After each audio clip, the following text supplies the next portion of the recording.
Welcome to Bind EduTech. In this video, we are continuing to discuss our chapter Journey to the End of the Earth, written by Tishani Doshi, in which she had a visit to the coldest, driest, windiest and highest continent in this planet, that is Antarctica.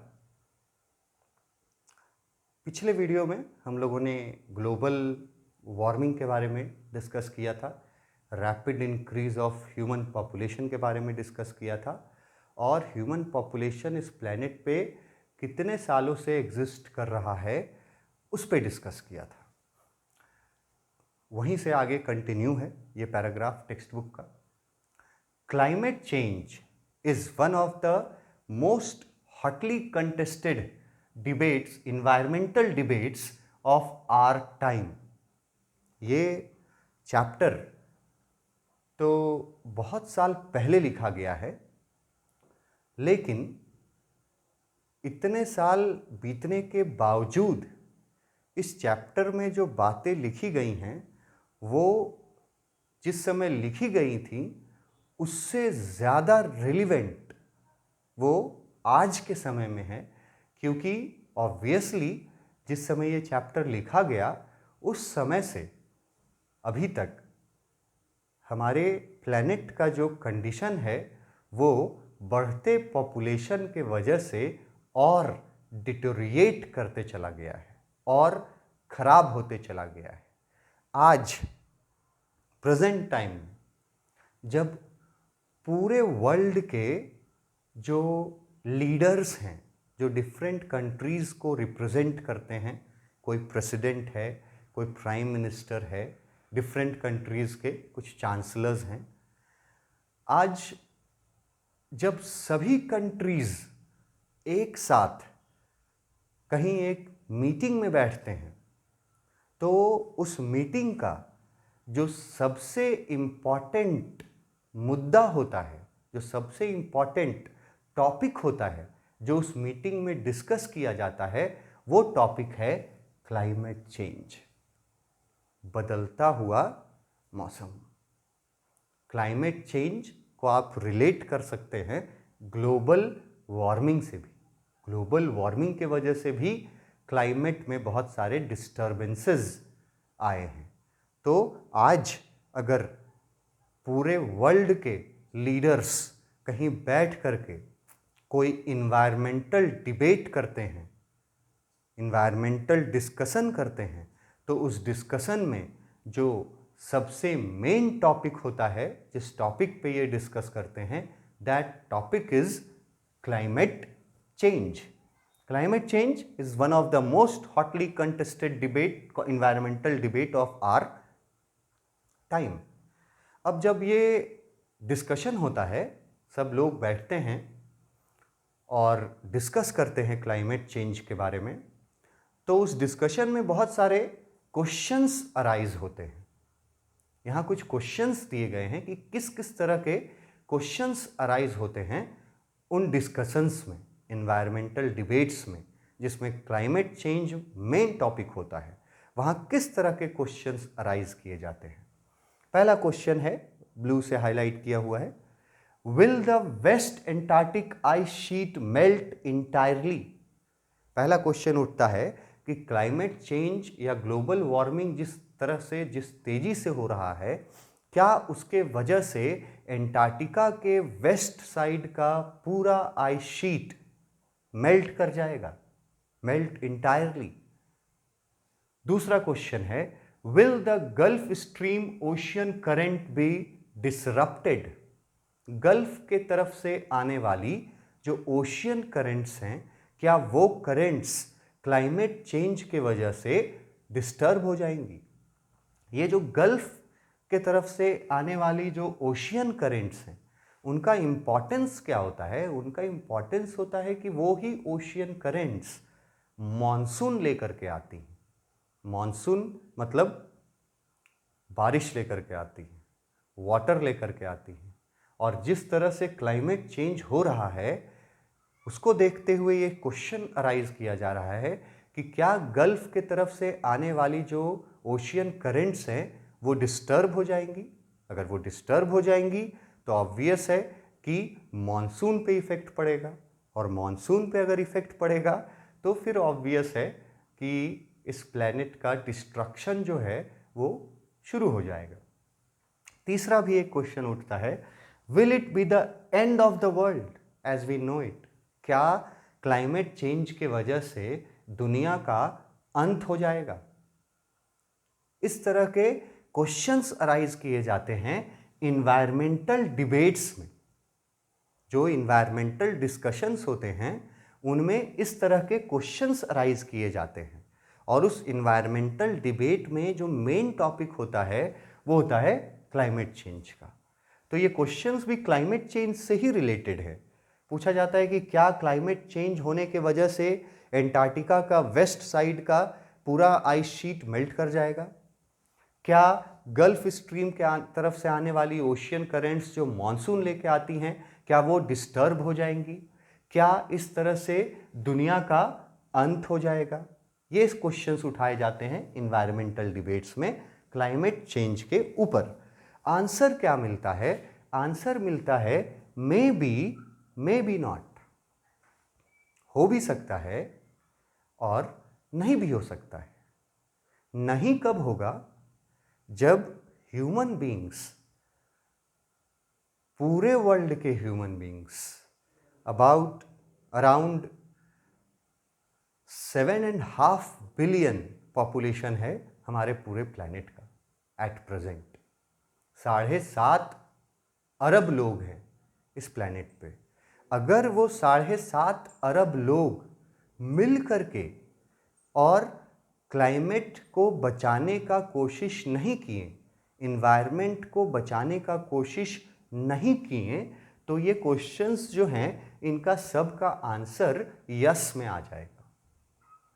Yes में आ जाएगा। जैसे क्या ice sheet पिघल जाएगा। Yes, पिघल जाएगा अगर हम लोग कोशिश नहीं करेंगे तो।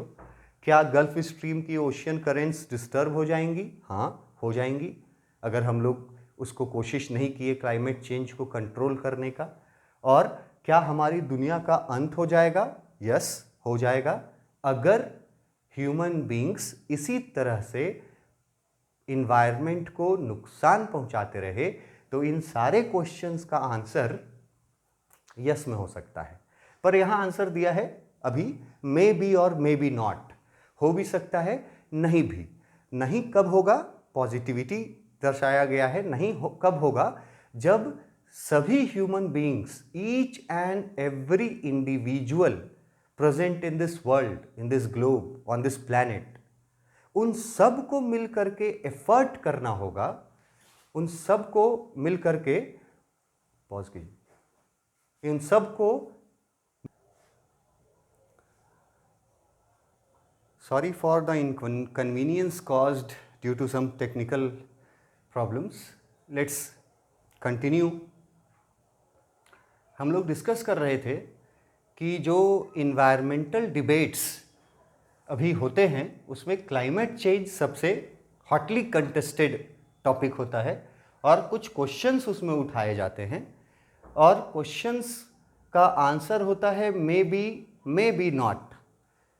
लेकिन ये आंसर पॉजिटिविटी दिखा रहा है। मे बी नॉट तब होगा जब सभी ह्यूमन बीइंग्स मिल करके एफर्ट करेंगे अपने प्लैनेट के इन्वायरमेंट को सुधारने का, इम्प्रूव करने का। पूरी तरह से ठीक करना अभी इतने शॉर्ट टाइम में पॉसिबल नहीं है, पर हम लोग उसमें इम्प्रूवमेंट ज़रूर कर सकते हैं। अगर हम लोग ऐसा नहीं करेंगे तो फिर ये सारे क्वेश्चंस जो हैं, इन सारे क्वेश्चंस का आंसर यस में आ जाएगा। Either way Antarctica is a crucial element in this debate. अगर आपसे पूछा जाए कि जो इन्वायरमेंटल डिबेट्स होते हैं उसमें क्रूशियल एलिमेंट क्या है। क्रूशियल मतलब वेरी इंपॉर्टेंट, सबसे इंपॉर्टेंट एलिमेंट है उसमें एंटार्क्टिका। क्यों ये क्रूशियल एलिमेंट है? not just because it is the only place in the world which has never sustained a human population. पहला रीज़न है कि एंटार्क्टिका एकमात्र ऐसा जगह है पूरा दुनिया में जिसमें कभी ह्यूमन पॉपुलेशन सस्टेन नहीं कर पाया, मतलब ह्यूमन पॉपुलेशन कभी एंटार्क्टिका में बसा नहीं, और उसके वजह से क्या हुआ, देयरफॉर रिमेन्स रिलेटिवली प्रिस्टाइन, इसीलिए एंटार्क्टिका अभी तक प्रिस्टाइन बना हुआ है। प्रिस्टाइन का मीनिंग वहाँ हम लिखते हैं प्योर, सैक्रेड और हिंदी में पवित्र। तो आपसे अगर क्वेश्चन पूछे कि एंटार्क्टिका अभी तक प्रिस्टाइन कैसे बना हुआ है, तो बहुत सिंपल सा आंसर देंगे, because it is the only place in the world which has never sustained human population. Antarctica पवित्र इसलिए बना हुआ है क्योंकि ये पूरी दुनिया में एकमात्र ऐसी जगह है जहाँ पे ह्यूमन पॉपुलेशन कभी नहीं बस पाया। ये स्टेटमेंट ह्यूमन बींग्स के ऊपर किया गया एक बहुत बड़ा कमेंट है। कमेंट ये है कि जहाँ ह्यूमन पॉपुलेशन सस्टेन कर जाता है, जिस भी जगह पर ह्यूमन पॉपुलेशन बस जाता है, वो जगह पवित्र नहीं रहती, वो जगह प्योर नहीं रह पाता, वो पॉल्यूटेड हो जाता है। और जो जगह ह्यूमन पॉपुलेशन नहीं बसा, वो जगह आज तक प्योर, सैक्रेड, प्रिस्टाइन और पवित्र बना हुआ है। In this respect, not more importantly, but more importantly, because it holds in its ice cores half million year old carbon records trapped in its ice layers of ice. यहाँ बताया गया कि Antarctica अभी तक प्रिस्टाइन बना हुआ है। Pristine बनने का, अभी तक प्रिस्टाइन रहने का मुख्य कारण है no human population sustained there. Human population वहाँ है नहीं, तो इसीलिए वो अभी तक पवित्र बना हुआ है, सैक्रेड बना हुआ है। और एंटार्क्टिका क्रूशियल एलिमेंट एक और कारण से भी है, वो कारण यहाँ दिया है क्योंकि एंटार्क्टिका के लेयर ऑफ आइस के नीचे हमारे प्लैनेट का million year old carbon records trapped हैं। ट्रैप्ड मतलब कि दबे हुए हैं और सेफली दबे हुए हैं, सेफ हैं उसके आइस लेयर्स के नीचे। तो ये एंटार्क्टिका दो तरह से क्रूशियल एलिमेंट है, दो तरह से इंपॉर्टेंट एलिमेंट है, वेरी इंपॉर्टेंट एलिमेंट। पहला कि ये पवित्र बना हुआ है क्योंकि कोई इंसान अभी तक यहाँ नहीं बस पाया, और दूसरा ये इंपॉर्टेंट इसलिए भी है क्योंकि एंटार्क्टिका ही एकमात्र जगह है जहां हमें हमारे प्लैनेट का million years old carbon records मिलता है, जिससे हम लोग अपने प्लैनेट का और अपना पास्ट जान पाते हैं। इन दोनों रीजंस के वजह से एंटार्क्टिका क्रूशियल एलिमेंट है। उसके बाद लास्ट में एक सेंटेंस जो हम लोग पहले भी बिफोर यू रीड में पढ़ चुके हैं, ये चैप्टर जब शुरू कर रहे थे। If we want to study and examine the Earth's past, present and future, Antarctica is the place to go. अगर हम लोग अपना और अपने प्लैनेट का पास्ट, प्रेजेंट और फ्यूचर तीनों जानना चाहते हैं, समझना चाहते हैं, then Antarctica is the best place to go. और प्रीवियस वीडियो में मैंने इस बारे में भी डिस्कस किया था कि कैसे एंटार्क्टिका हमें हमारा पास्ट बता सकता है, कैसे एंटार्क्टिका पे हम अपना प्रेजेंट देख सकते हैं, और कैसे एंटार्क्टिका पे ही हमें हमारा फ्यूचर दिखता है। ये हमने पास्ट वीडियो में एक्सप्लेन किया है। अब यहाँ से इस पार्ट से कुछ क्वेश्चंस जो हैं एक बार रिपीट कर देते हैं। इन्वायरमेंटल डिबेट में सबसे मुख्य मुद्दा कौन सा है? Climate change. इन्वायरमेंटल डिबेट्स जब होते हैं तो कौन कौन से क्वेश्चंस अराइज होते हैं? तो ये वाले क्वेश्चंस अराइज होते हैं। इनका आंसर क्या मिलता है? May be not. और फिर एंटार्क्टिका एक इंपॉर्टेंट एलिमेंट इस डिबेट में कैसे है, दो रीजन से। पहला कि एंटार्क्टिका प्रिस्टाइन है क्योंकि वहां कोई ह्यूमन पॉपुलेशन नहीं बसा, और दूसरा कि एंटार्क्टिका के आइस लेयर्स के नीचे हमारे प्लैनेट का और हमारा million years old carbon records सुरक्षित रूप से ट्रैप्ड है, जिससे हम लोग रिसर्च करके ये पता लगा सकते हैं कि हमारा पास्ट, हमारे प्लैनेट का पास्ट कैसा था। फिर ये भी बहुत आसान क्वेश्चन पूछ सकता है आपसे कि अगर आप अपने प्लैनेट का पास्ट, प्रेजेंट और फ्यूचर जानना चाहते हैं तो बेस्ट प्लेस कौन सा है। 4 ऑप्शन दे देगा, इंडिया है, अमेरिका है, अफ्रीका है कि एंटार्क्टिका है। तो Antarctica is the best place to know the past, present and future. इसको रिवर्स करके भी पूछ सकता है कि एंटार्क्टिका पे हमें प्लैनेट का क्या क्या पता चलता है, तो भी आसान है। एंटार्क्टिका पे हमें हमारे प्लैनेट का पास्ट, प्रेजेंट एंड फ्यूचर पता चलता है। अब हम लोग नेक्स्ट सेक्शन में बढ़ते हैं। नेक्स्ट सेक्शन में एक प्रोग्राम के बारे में बताया गया है। वो प्रोग्राम जिस प्रोग्राम में शामिल होके तिशानी दोशी जो लेखिका हैं, वो एकेडमिक सोकैल्स्की नाम के जहाज पे सवार होकर के गई थी एंटार्क्टिका तक। तो वो एक एजुकेशनल एंड रिसर्च प्रोग्राम है। उस प्रोग्राम के बारे में यहाँ फिर पूरा जानकारी दिया गया है, जो कि बहुत इंपॉर्टेंट है क्योंकि इसी प्रोग्राम में शामिल होकर के तिशानी दोशी एंटार्क्टिका गई थी। सबसे पहले उस प्रोग्राम का नाम students on ice, students on ice, ये उस प्रोग्राम का नाम है जिस प्रोग्राम में शामिल होकर के तिशानी दोशी एंटार्क्टिका के जर्नी पे गई थी। सोकैल्स्की जो जहाज का नाम था, एकेडमिक सोकैल्स्की। नेक्स्ट कि इस प्रोग्राम का, स्टूडेंट्स ऑन आइस प्रोग्राम का एम क्या है। एम मतलब लक्ष्य क्या है, ये प्रोग्राम क्यों चलाया जा रहा है, उसका एम डिस्कस किया गया है। Taking high school students to the ends of the world, ends of the world मतलब Antarctica, taking high school students to the Antarctica and providing them with inspiring educational opportunities। इस programme का aim है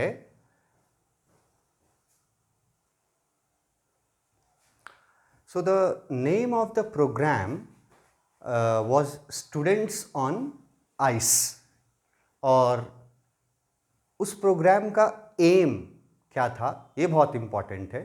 उस programme का M था, aim है taking high school student to Antarctica, ends of the world मतलब Antarctica, and providing them with inspiring educational opportunities. इस programme का एम है हाई स्कूल के स्टूडेंट्स को एंटार्क्टिका तक ले जाना और उन लोगों को इंस्पायरिंग एजुकेशनल अपॉर्चुनिटी प्रोवाइड करना।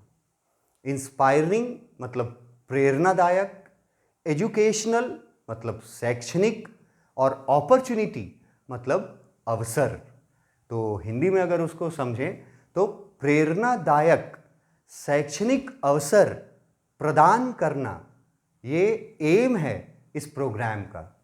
प्रोग्राम का नाम स्टूडेंट्स ऑन आइस, और इसी प्रोग्राम में शामिल होकर तिशानी दोशी भी एंटार्क्टिका का जर्नी की थी।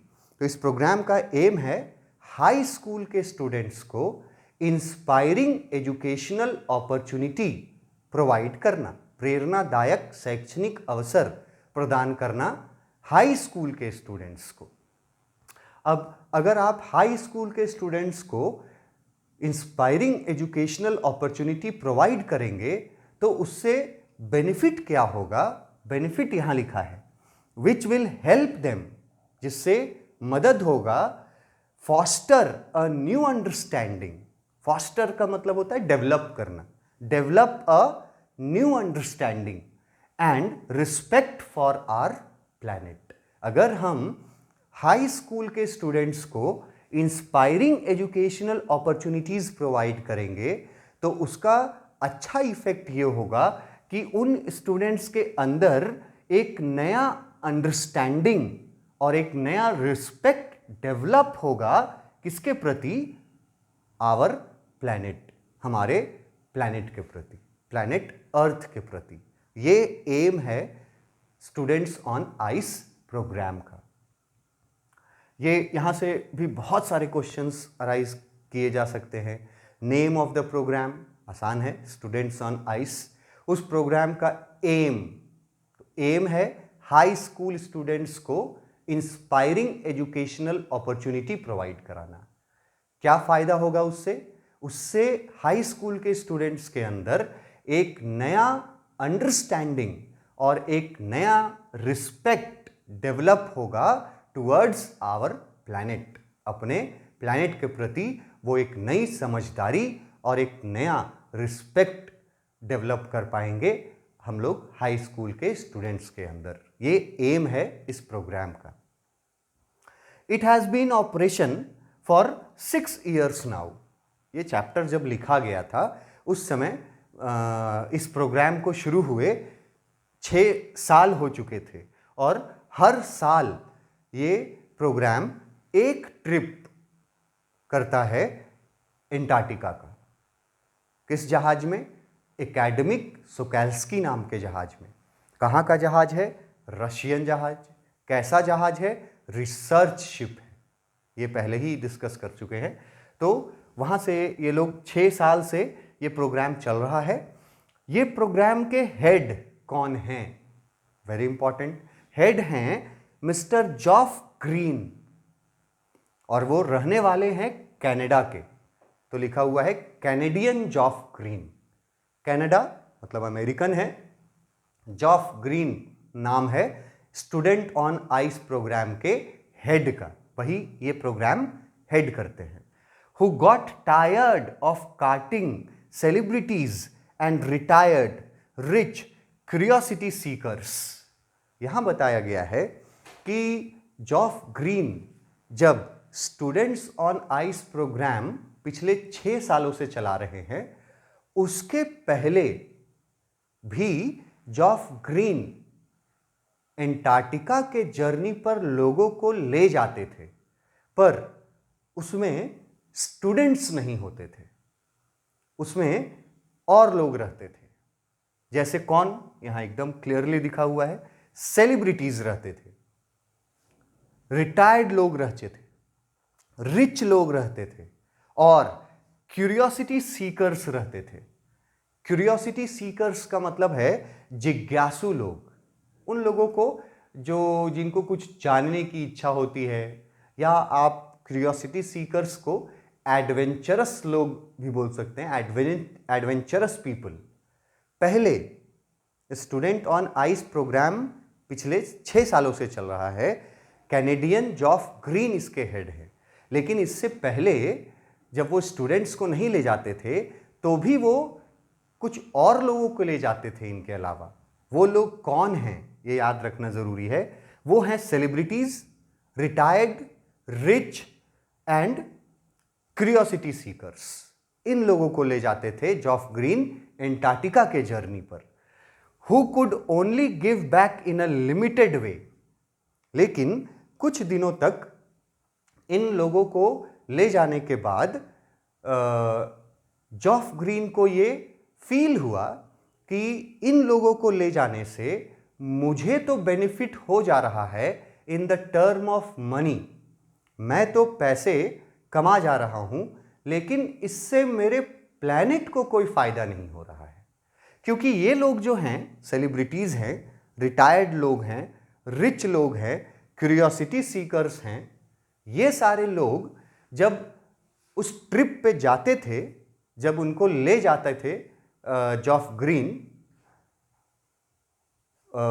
एंटार्क्टिका के ट्रिप पे, तो ये लोगों के लिए ये ट्रिप जो है ये इंस्पायरिंग एजुकेशनल ट्रिप नहीं होता था। इन लोगों के लिए वो ट्रिप एक पिकनिक के जैसा होता था और ये लोग वहां जाकर के एंजॉय करते थे अपने ट्रिप को।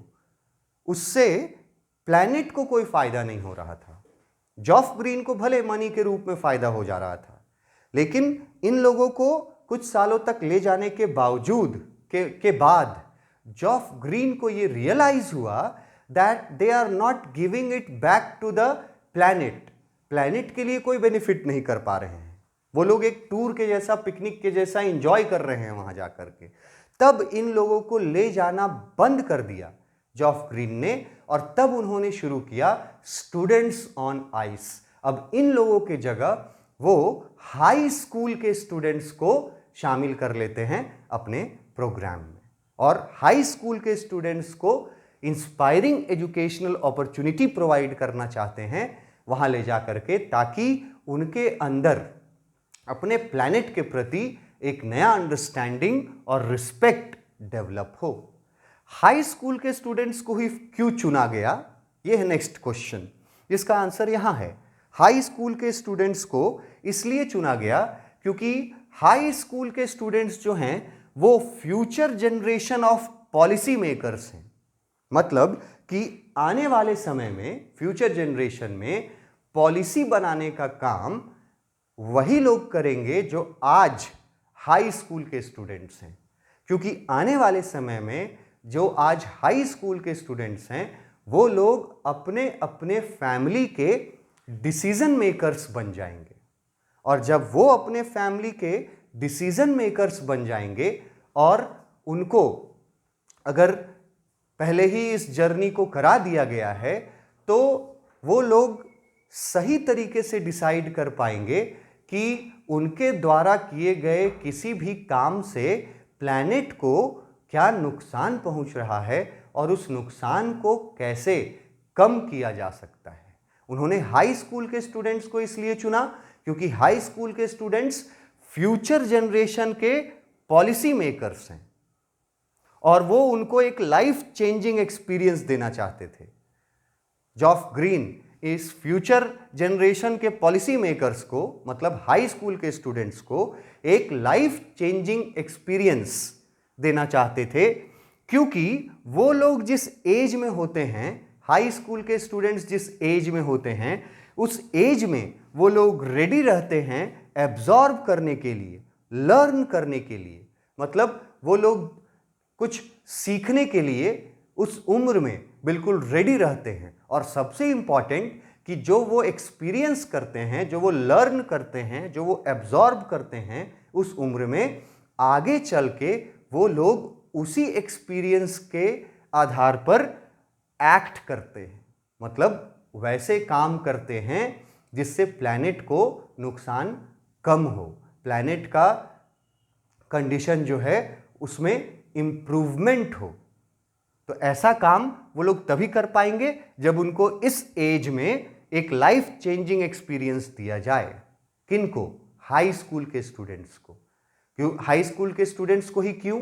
क्योंकि वो लोग हमारे आने वाले जनरेशन के पॉलिसी मेकर्स हैं। अगर उनको हम लोग इस उम्र में ऐसा इंस्पायरिंग एजुकेशनल अपॉर्चुनिटी प्रोवाइड कराएंगे तो वो लोग उसको सीखेंगे, समझेंगे और सबसे इंपॉर्टेंट एक्ट करेंगे।